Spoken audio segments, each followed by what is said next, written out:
केवल जहां चमत्कार दिखता है ना वहां दौड़ लगाता है। साहब कब होगा, अब तो कर दो, अलवर कर दो, बॉम्बे कर दो, कहीं कर दो, लेकिन कर दो।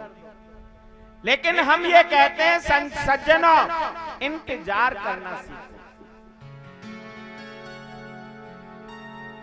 राधा ने भी यही कहा था, एक बार तो राधा बन कर देखो मेरे सांवरिया। राधा यो रो कहे,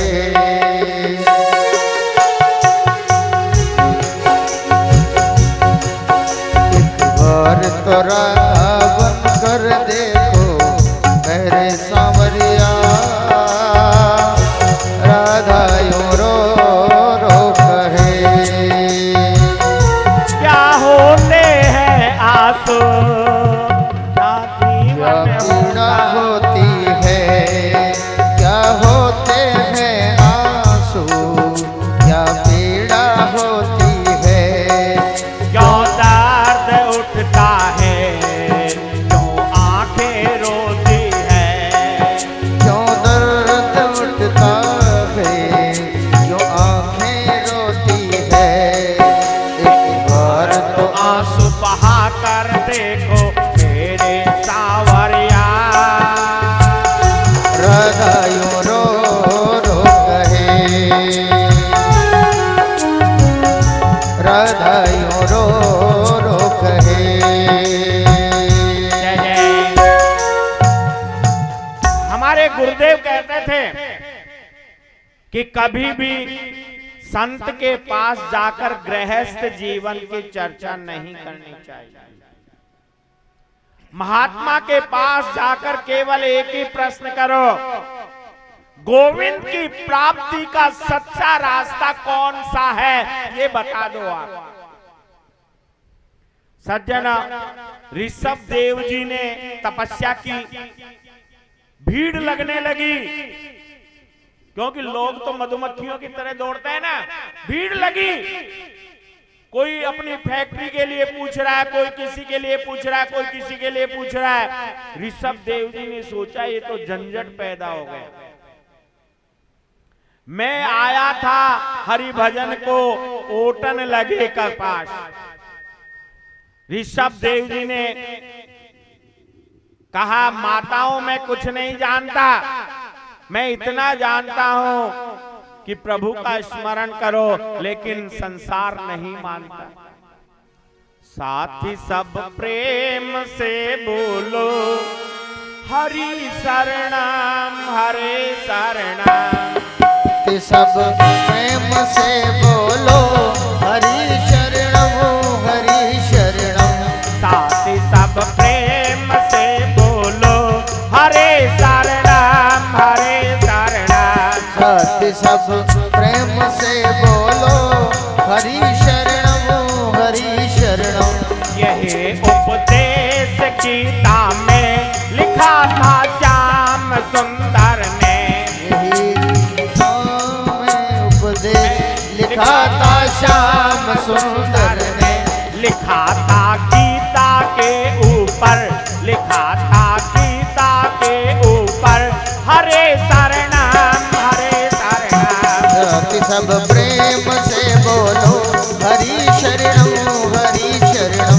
साथी सब प्रेम से बोलो हरि शरणम हरि शरणम। दुनिया को चमत्कार चाहिए। ऋषभ देव जी परेशान हो गए। ऋषभ देव जी ने सोचा अब क्या किया जाए। एक दिन परमात्मा ने कहा, इनको भगाना है? बोले हाँ। इनसे छुटकारा पाना है? बोले हाँ। तो सब कपड़े उपड़े खोल दे और शरीर के गोबर और कीचड़ लपेट ले।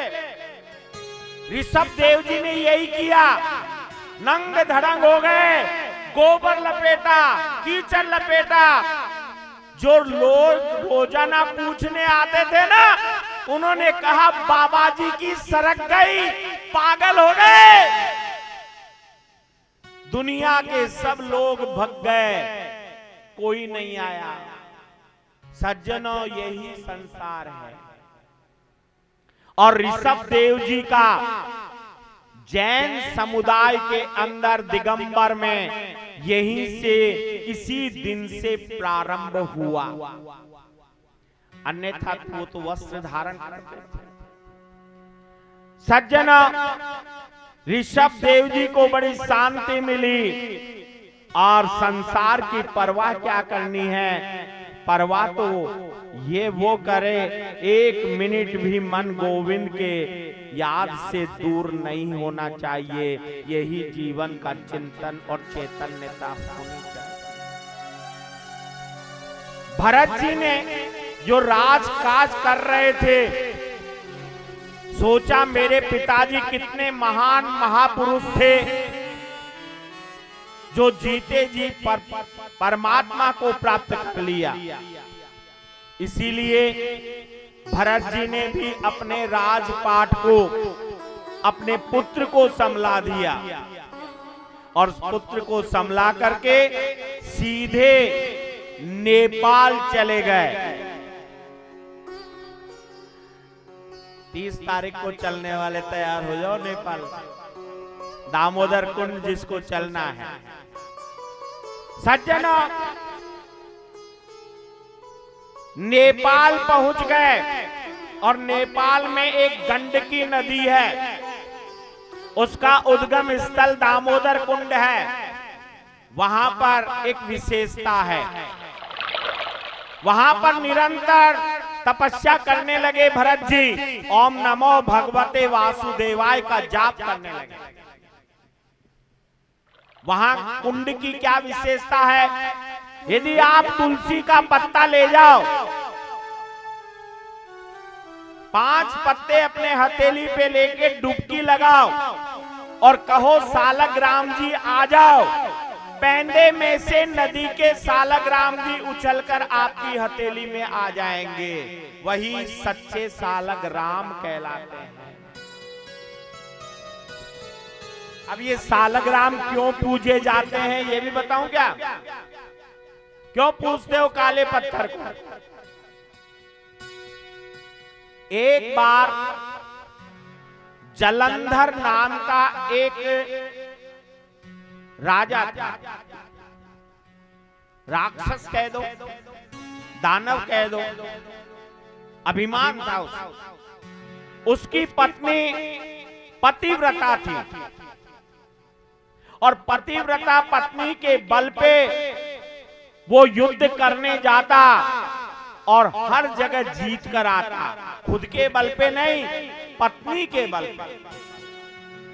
देवताओं को भी हराने लगा, देवता लोग भी घायल हो गए। देवता लोग परमात्मा से बोले, नारायण से, प्रभु ये जलंधर तो हमें मार रहा है और इसकी पत्नी जो वृंदा है, ये वृंदा पतिव्रता है, इसका पतिव्रत धर्म जब तक नष्ट नहीं होगा तब तक ये मर नहीं सकता। परमात्मा ने कहा ठीक है, ये परोपकार भी मैं करूंगा। एक बार जलंधर देवताओं से लड़ने गया, पीछे वृंदा अकेली थी, नारायण का जाप कर रही थी, ओम नमो भगवते वासुदेवाय का जाप करती थी वो, और अपने पति को ही नारायण मानती थी। स्वयं नारायण उसके पति का रूप धारण करके वहां पहुंच गए। जलंधर तो लड़ने गया और वो जलंधर बन के चले गए। बैठकर बातें करने लगे। जो ही पराये पुरुष से बात की वृंदा ने और उधर जलंधर मारा गया। केवल बात करने से ही वृंदा को पता लगा मेरा पति मारा गया, कहीं न कहीं गलती हुई है। तुरंत सामने बैठे हुए नारायण रूपी जलंधर से कहा, तुम कौन हो? बताओ तुम्हारा असली रूप क्या है, अन्यथा मैं तुझे श्राप देती हूं। पतिव्रता होने के कारण मैं श्राप दूंगी। नारायण चार भुजा के रूप में प्रकट हो गए। बोले देवी, अन्याय कर रहा था तेरा पति, इसीलिए मैंने ये छद्म रूप धारण किया। मांग क्या मांगती है? बोले मांगना तो दूर रहा, पहले मेरा श्राप सुन लो तुम। नारायण से भी नहीं घबराई। नारायण को कहा जाओ तुम काले पत्थर के टुकड़े बन जाओ।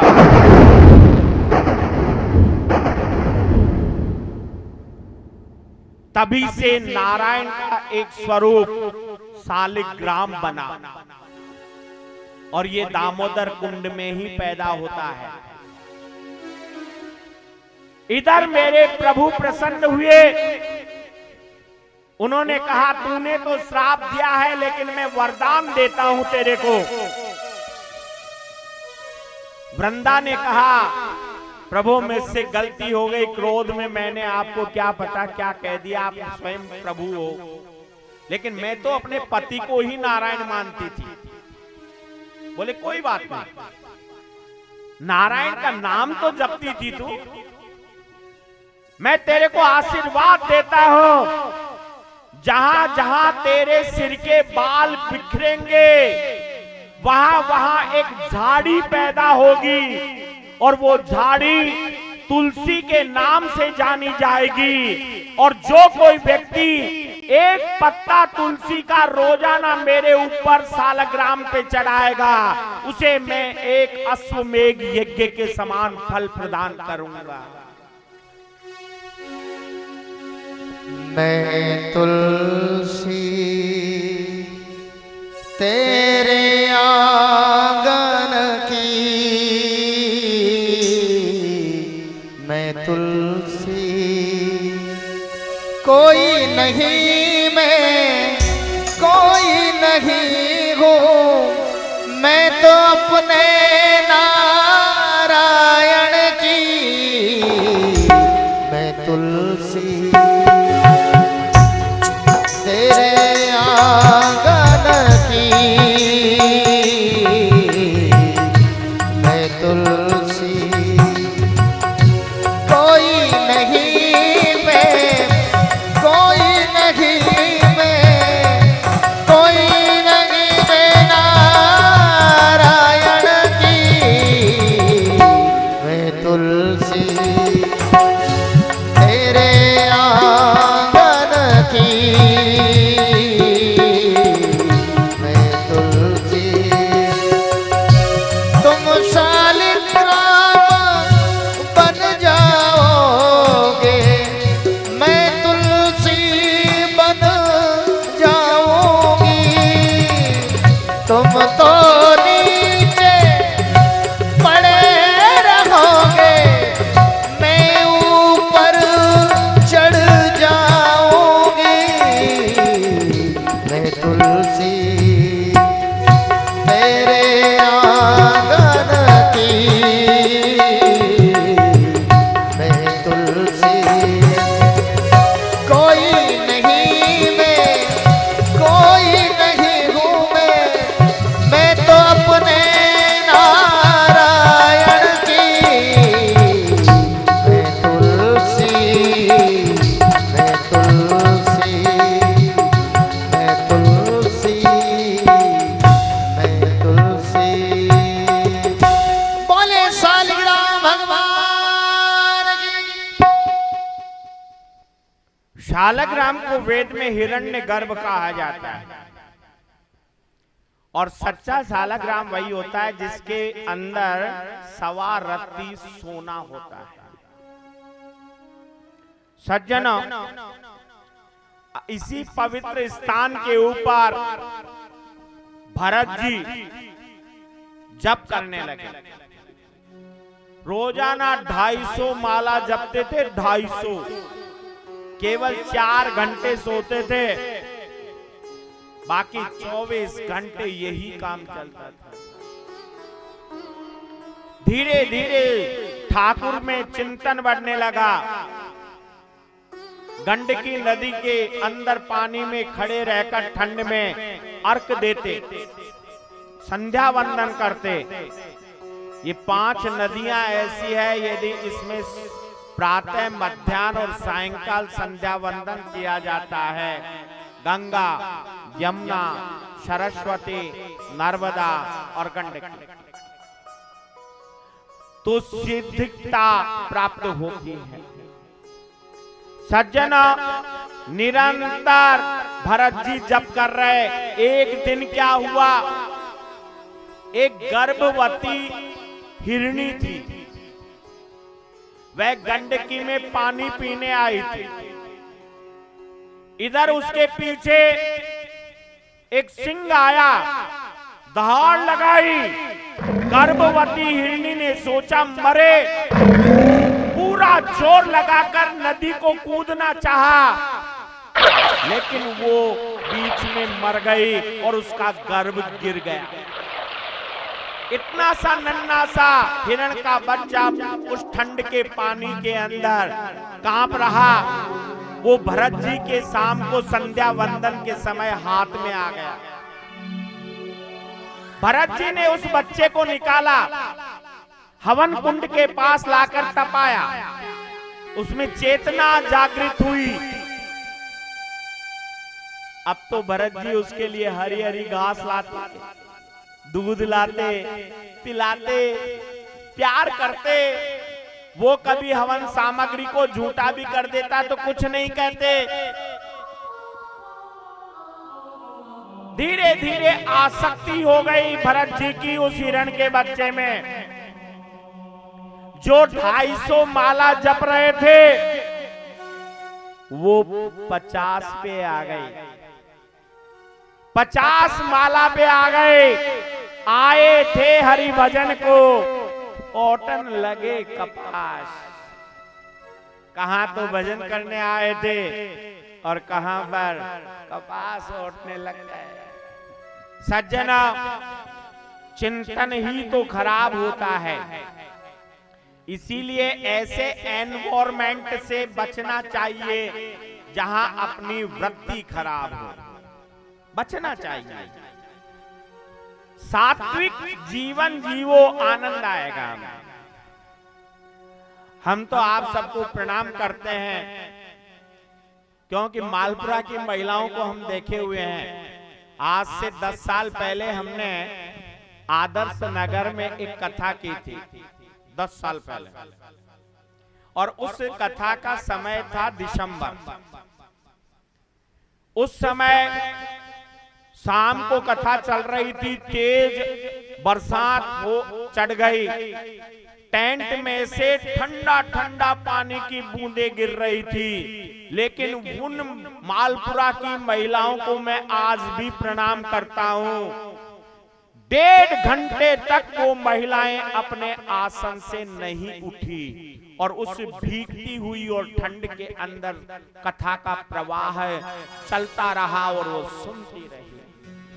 ऐसा चेतनता मैंने एक तो यहां देखी और एक बद्रीनाथ हम कथा कर रहे थे वहां पर देखी।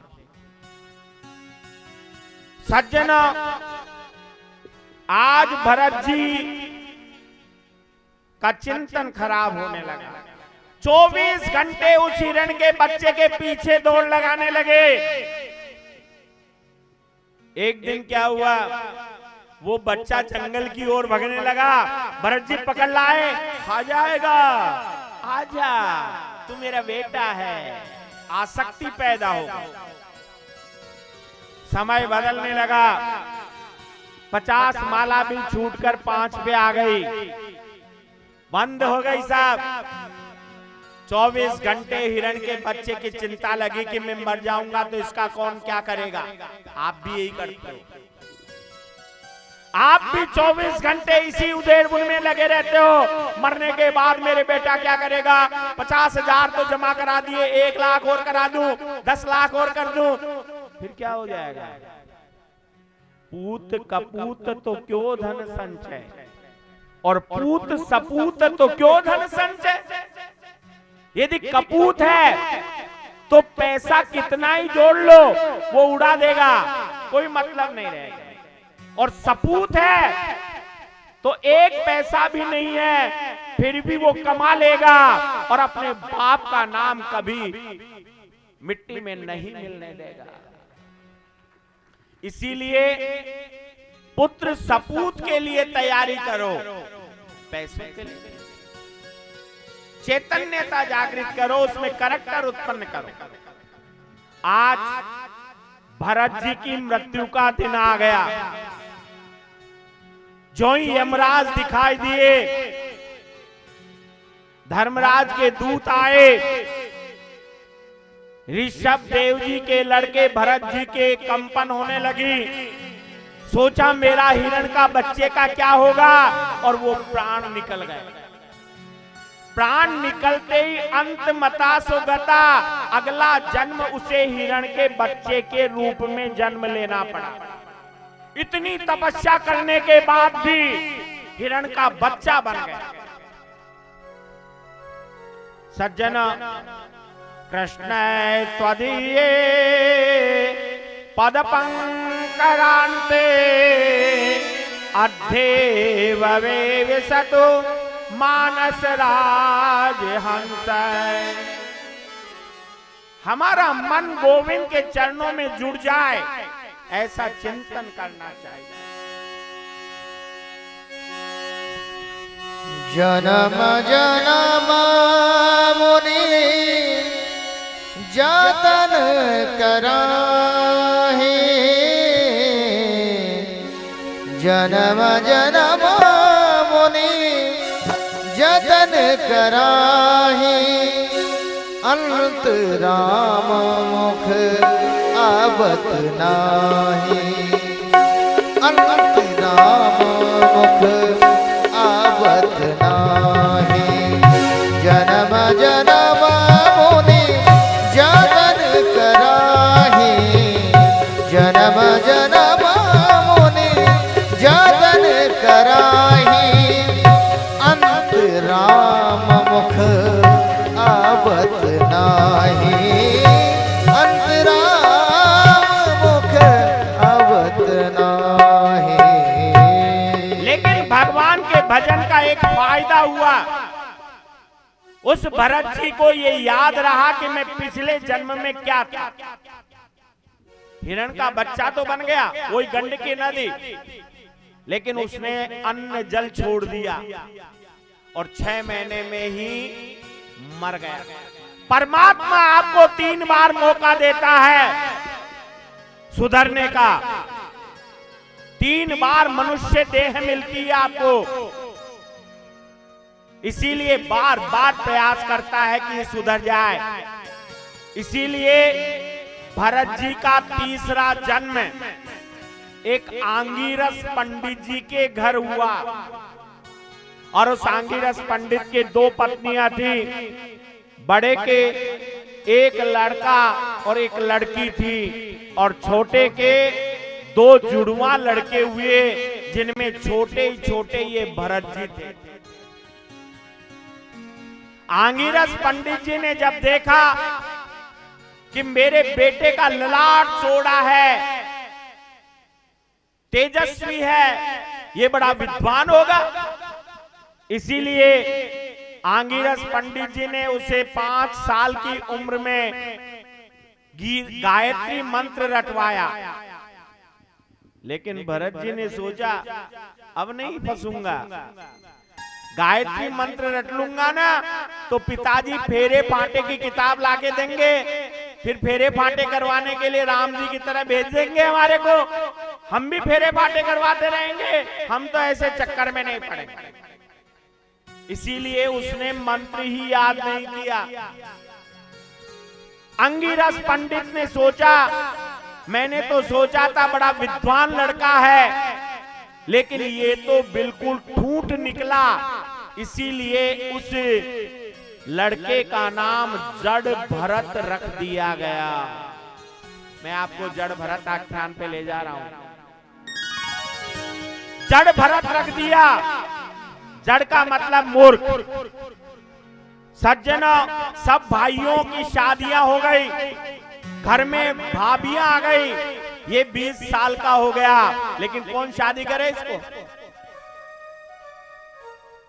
ये घूमता रहता, जो काम बता देते कर लेता, जो खिला देते खा लेता, कोई मना नहीं करता, किसी को ऑब्जेक्शन करता ही नहीं, कभी प्रतिरोध नहीं करता।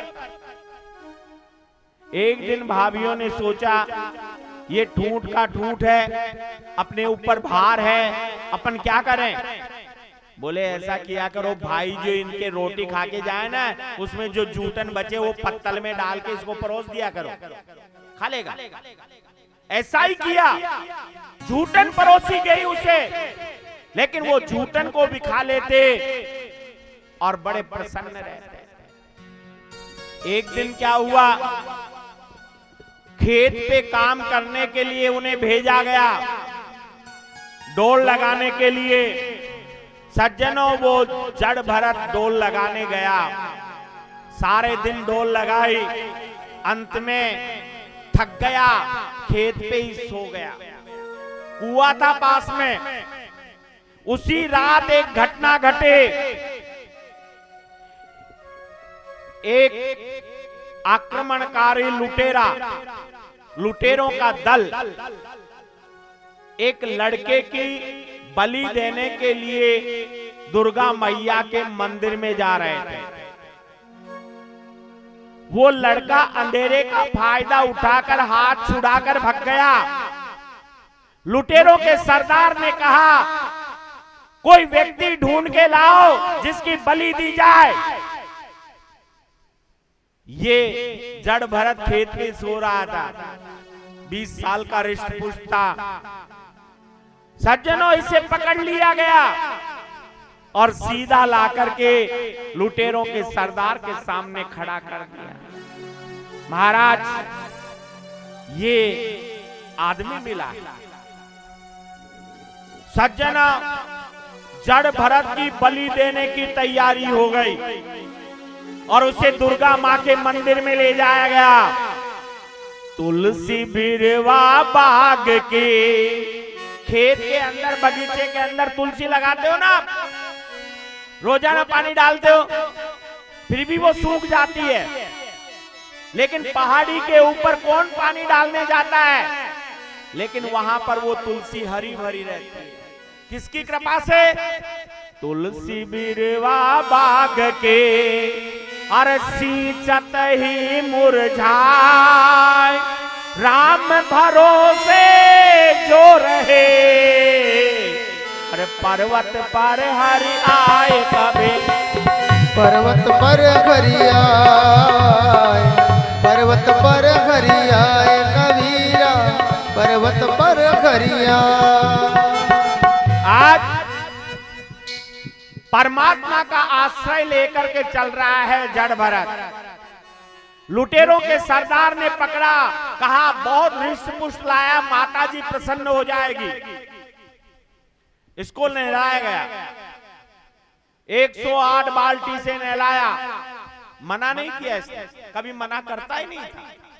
20 बसंत गुजर गए, लेकिन कभी मना नहीं किया। सज्जना, भोजन करवाया, खूब खा लिया, मना नहीं। लुटेरों के सरदार ने कहा ज्यादा मत खिलाओ, खाता खाता मर जाएगा तो बलि किसके देंगे। नए कपड़े पहनाए और तलवार लेकर के सरदार जो ही इसके गर्दन काटने लगा, अचानक महाकाली प्रकट हो गई। महाकाली प्रकट होकर के लुटेरों की तलवार से लुटेरों का ही सर्वनाश कर दिया। जय काली कलकत्ते वाली जय काली, जय काली कलकत्ते वाली जय काली, काली जय काली कलकत्ते वाली जय काली, जय काली कलकत्ते वाली जय काली। हो तेरा वचन न जाए खाली, तेरा वचन न जाए खाली, सुन काली कलकत्ते वाली जय काली, जय काली, जय काली कलकत्ते वाली जय काली, जय काली कलकत्ते वाली जय काली। जयंती मंगला काली, भद्रकाली कपालिनी, दुर्गा क्षमा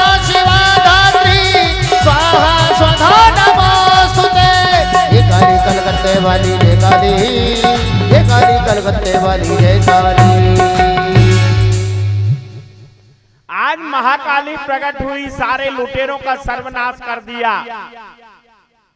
जड़ भरत के सामने खड़ी होकर महाकाली दुर्गा औरत का रूप धारण खड़ी हो गई। कहा तू ब्राह्मण है, यहाँ मांस से मांस बिखरा पड़ा है, यहाँ से कहीं दूर जगह चल जा। जड़ भरत ने ऊंची गर्दन करके कहा कहां जाऊं, संसार में मेरा कोई नहीं है, कहीं नहीं जा सकता। मां ने कहा यहां से तो हटना पड़ेगा, चल मैं तेरे को छोड़ देती हूं, तू मेरी अंगुली पकड़ ले। कर कृपा जगदम्ब भवानी, मैं बालक नादान हूँ, मैं बालक नादान हूँ। कहाँ आया कहाँ है जाना, मैं अब गुण की खान हूँ, मैं अब गुण की खान हूँ। देसावर दान है मैया, देसावर दान है मैया, सुमिरन तेरा गाऊं मैं। ऐसा प्यार बहा दे मैया, मिटा दे मैया, सब अंधकार मिटा दे मैया, दर्श तेरा कर पाऊं मैं। ऐसा प्यार बहा दे मैया। सज्जनों, दुर्गा मां ने कहा मेरी अंगुली पकड़ ले। जड़ भरत ने कहा मैं नहीं पकड़ूंगा। आपको भी यदि परमात्मा मिल जाए ना और ये कहे कि अंगुली पकड़ लो तो मत पकड़ना, हम कह रहे हैं आप कहोगे तो क्या करें? अंगुली पकड़ानी है, पकड़नी नहीं है। ये माएं क्या करती है? बच्चे का हाथ पकड़ती है, अपनी अंगुली नहीं पकड़ाती, बच्चे की पकड़ती है ताकि ठोकर भी लग जाए तो तुरंत उसे पकड़ ले और उठा लेती है। परमात्मा को अंगुली पकड़ानी है, अब वो पकड़ लेंगे, अपने ठोकर भी लग जाएगी तो परमात्मा हमें उठा लेगा और हम सीधे खड़े हो जाएंगे। इसीलिए गोविंद से अंगुली पकड़ाना। सज्जन और जड़ भरत ने भी यही किया, मां से कह दिया अंगुली पकड़। जड़ भरत की अंगुली पकड़ी और सीधे मध्य प्रदेश में ले गई, एमपी में, आज की एमपी, और वहां ले जाकर जंगल में छोड़ दिया। वहां पर एक घटना घटे, क्योंकि प्रारब्ध कभी पीछा नहीं छोड़ता। एक सिंधु प्रदेश का राजा था, बहुत बड़ा प्रसंग आने वाला है। जड़ भरत को पकड़ लिया और राजा के पास में ले जाके कहा महाराज ये मिला है, इसको कहार की जगह जोत दो। गले में जनेऊ थी, वो भी देखी नहीं महाराज ने, और रहुगण ने अपनी पालकी में जड़ भरत को जोत दिया। आगे ही आगे जोता, हृष्ट पुष्ट था, मोटा तगड़ा। सज्जनों, इसकी आदत थी ये 2 हाथ जमीन देखकर चलता था। कोई कीड़ी आ गई, उछलता और चलता। जो ही ये उछलता, कंधे पे रखी पालकी भी उछलती, पालकी में बैठा हुआ रहुगण भी उछलता, और ऊपर जो डंडा होता है ना पालकी में, वो राजा रहुगण के लगता। 1-2 बार तो रहुगण ने कुछ नहीं कहा, लेकिन 5-6 बार लग गई अंत में रहुगण ने पालकी में से सिर निकाल कर कहा, अरे कहारों, चलना नहीं आता? कैसे पालकी ढोई जाती है पता नहीं? कहार बोले, महाराज हमारी गलती नहीं है, ये जो नया आया ना ये गड़बड़ कर रहा है। नए की तरफ देख करके रहुगण बोले, मेरे राज्य में पहली बार आए हो, ढंग से पालकी चलाओ। जड़ भरत ने कोई जवाब नहीं दिया। रास्ते में चलते फिर कोई जीव आ जाता, फिर उछलते रहुगण के लगते। रहुगण ने कहा क्रोध में भरकर, इतना मोटा शरीर है तेरा, पालकी भी ठीक ढंग से नहीं चलाए जाते। जड़ भरत ने कोई उत्तर नहीं दिया। फिर जीव आया, जड़ भरत उछला। रहुगण बोला, तुम तो जीवित ही मुर्दे के समान हो। कितनी बार कह दिया तेरे को कि पालकी ठीक से चला।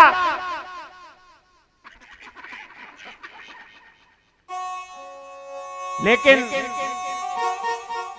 तू नहीं चलता। मैं ऐसी सजा दूंगा जो जीवन भर याद रखेगा। राजा की बात सुनते ही, रहुगण की बात सुनते ही जड़ भरत की आंखों में आंसू आ गए। सोचा अब तो इसको जवाब देना पड़ेगा। ध्यान से सुनोगे, आज के जो प्रसंग है बड़े महत्वपूर्ण रहे। सज्जना, जड़ भरत ने पालकी के पीछे मुंह कर लिया और रहुगण से कहा, राजन 26 बसंत गुजर गए, मैं आज तक नहीं बोला, लेकिन आज बोलूंगा, क्योंकि लोग ये कहेंगे जिस पालकी को जड़ भरत जैसा महान परमहंस उठा रहा है, उस जड़ भरत की पालकी में बैठा हुआ राजा रहुगण मूर्ख का मूर्ख रह गया। इसलिए जवाब दूंगा। पालकी कंधे पे रखी, त्वयोदितं व्यक्त विप्रलब्ध भर्तो क्षमे साध्यते वीर भारे। राजन, तुम्हारी बात समझ में नहीं आई। आपने कहा पालकी चलाने का परिश्रम उसे होगा जो पालकी चलाता है।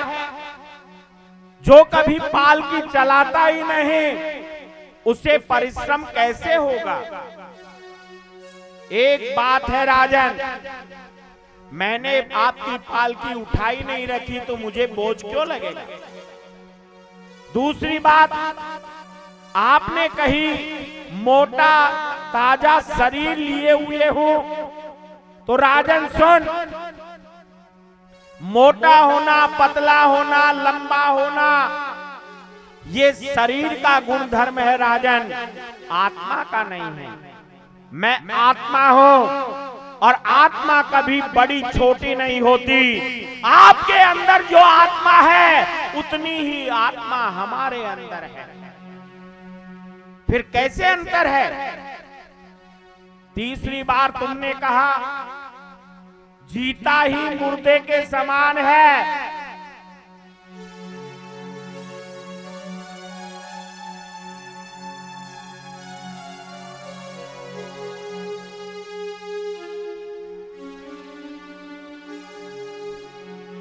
जीता ही मुर्दे के समान है। अरे राजन, जीवन जीना, मरना, जन्म लेना, मोटा होना, पतला होना, भय होना, ग्लानि होना, क्रोध आना, प्रेम आना, ये सब शरीर के गुण धर्म होते हैं। आत्मा के मैं प्राण नहीं हूं, मैं शरीर नहीं हूं, मैं बुद्धि नहीं हूं।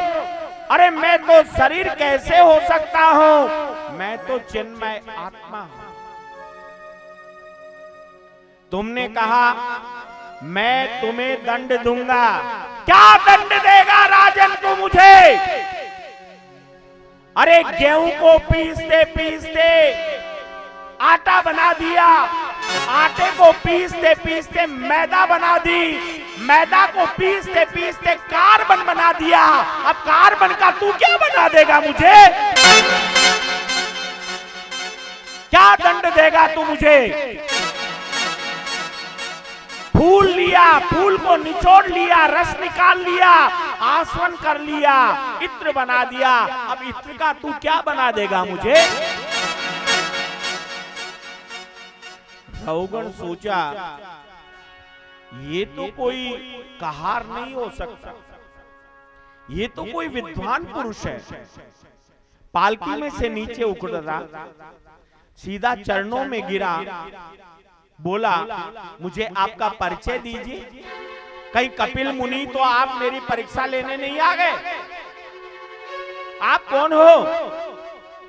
बोले राजन, पृथ्वी के एक टुकड़े पे दूसरा टुकड़ा रख दिया, एक पत्थर पे दूसरा पत्थर, दूसरे पत्थर पे तीसरा पत्थर। बता कौन से पत्थर को बोझ लगेगा? बताओ आप। नीचे वाले को। तो फिर नींव के पत्थर पे बोझ पड़ेगा? वो तो बेचारा मर गया। सोचना आज रात को बैठे बैठे विचार करना। सज्जनों, करत्वम निगूढ़ सर से मेरा परिचय मांग रहा है तो जो तू है वो ही मैं हूं।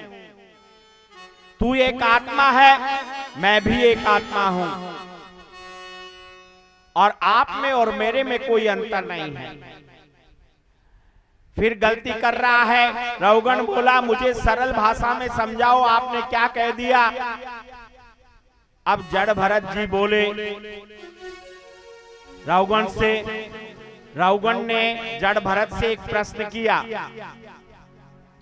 कि भगवान ये बताइए शरीर का संबंध किससे है? किससे होता है? आत्मा से, मन से, बुद्धि से? आप सब ऐसे चुप हो गए। आपने बहुत सी भागवतें सुनी है ना, बताओ ना, उत्तर तो दो।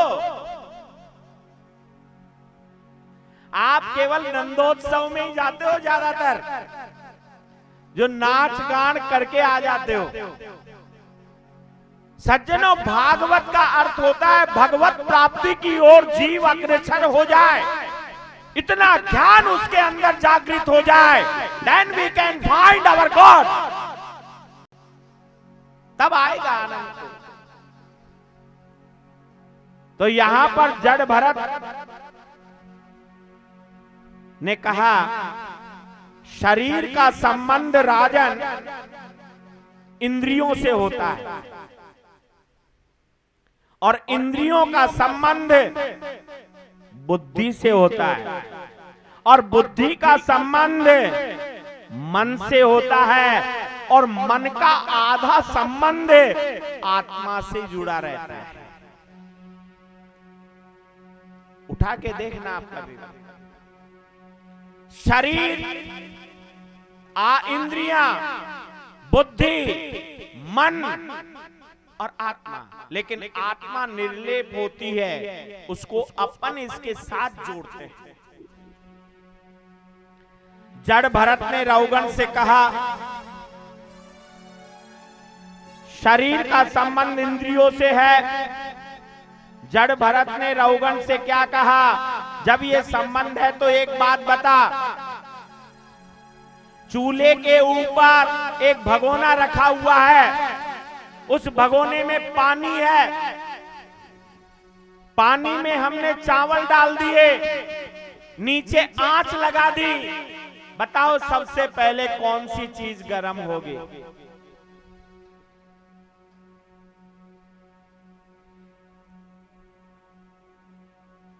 पानी,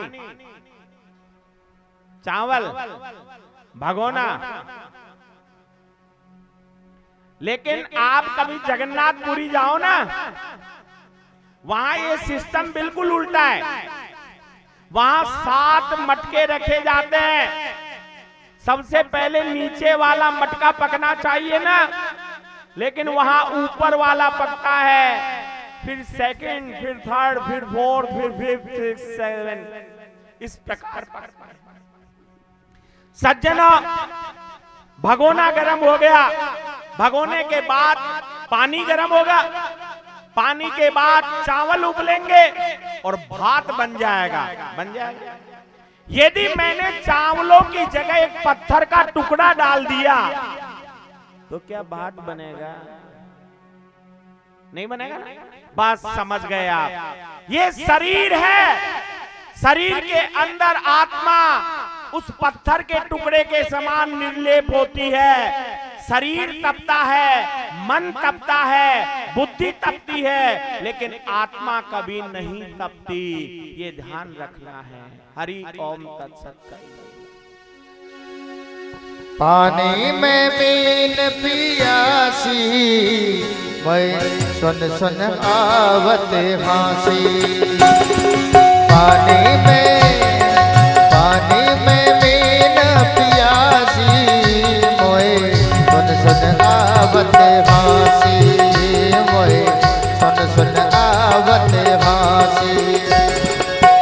आत्म ज्ञान बिना नर भटके, आत्म ज्ञान बिना नर भटके, जो मथुरा जो काशी। पानी में मीन पियासी, मोए सुन सुन आवत हासी। पानी में मीन पियासी, मोए सुन सुन आवत हासी। मोए सुन सुन आवत हासी। मोए सुन सुन आवत हासी। जड़ भरत ने रौगण से कहा, राजन, इसी प्रकार ये आत्मा होती है। आत्मा कभी पीड़ा नहीं प्राप्त करता। आप कई बार कहते हैं ना, अपन कई बार हमारे को भी कहते हैं लोग, साहब हमारे घर आना आप शाम को, नहीं हम बड़े नाराज हो जाएंगे आपसे। हमारे घर आप दूध पी के ही जाना, मेरी आत्मा को बड़ी ठेस पहुंचेगी। ये आत्मा कोई गाजर मूली है जो ठेस पहुंच जाएगी? आत्मा कभी कोई किसी से परेशान नहीं होती। सज्जनों, ये ध्यान रखो, आत्मा निर्लेप है। आत्मा तो परमात्मा है और परमात्मा कभी किसी के वशीभूत नहीं रहता। ये तो मन की परिकल्पना होती है, जिसके कारण हम हमारा शरीर को संचालित करते हैं। इसीलिए आचार्य सुखदेव जी कहते हैं, महाराज परीक्षित को इस प्रसंग का वर्णन कर रहे हैं। सुखदेव जी कहते हैं, राजन, विशेषता है जड़ भरत जैसे रौगण जैसे अभिमानी को आत्मज्ञान का उपदेश देने। जड़ भरत ने रौगण से कहा, आत्मा की अनुभूति कैसे हो? तो जड़ भरत बोले, राजन, आत्मा का ज्ञान कभी तपस्या से नहीं होता। बड़ी गंभीर बात है। आत्मा का ज्ञान कभी तपस्या से नहीं होता। कोई ये कहे कि जंगल में जाके मैं तपस्या कर लूंगा, आत्मा का ज्ञान मिल जाएगा, ना। आत्मा का ज्ञान कभी किताबें पढ़ने और ग्रंथ पढ़ने से नहीं होता। आत्मा का जो स्वरूप है वो बताने का विषय नहीं है। जैसे हम आपसे कहें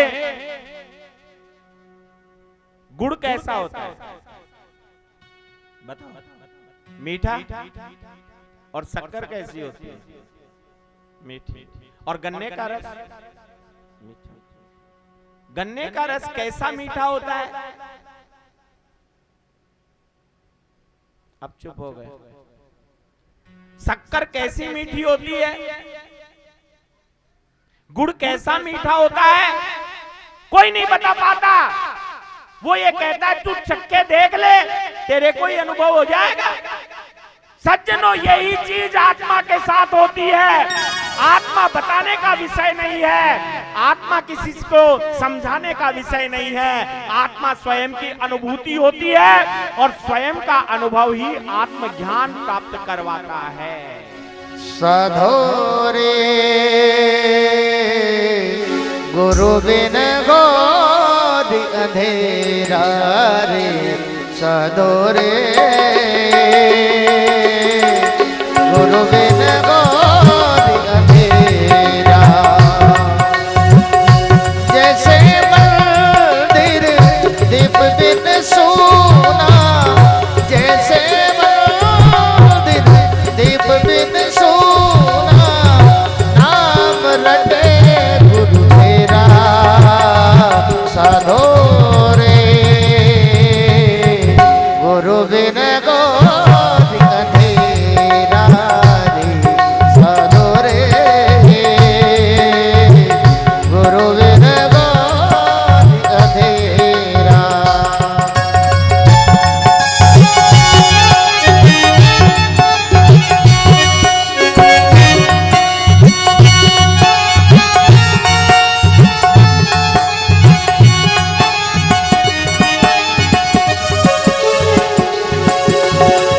मृग के नाभि बसे कस्तूरी, नाही मृग है तेरा।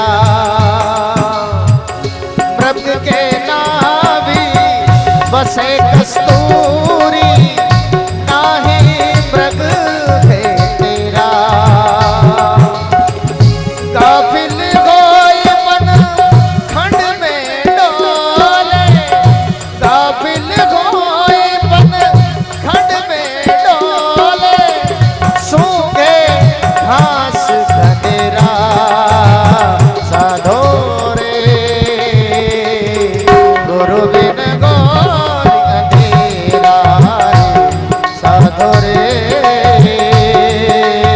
गुरु बिन गोद अंधेरा।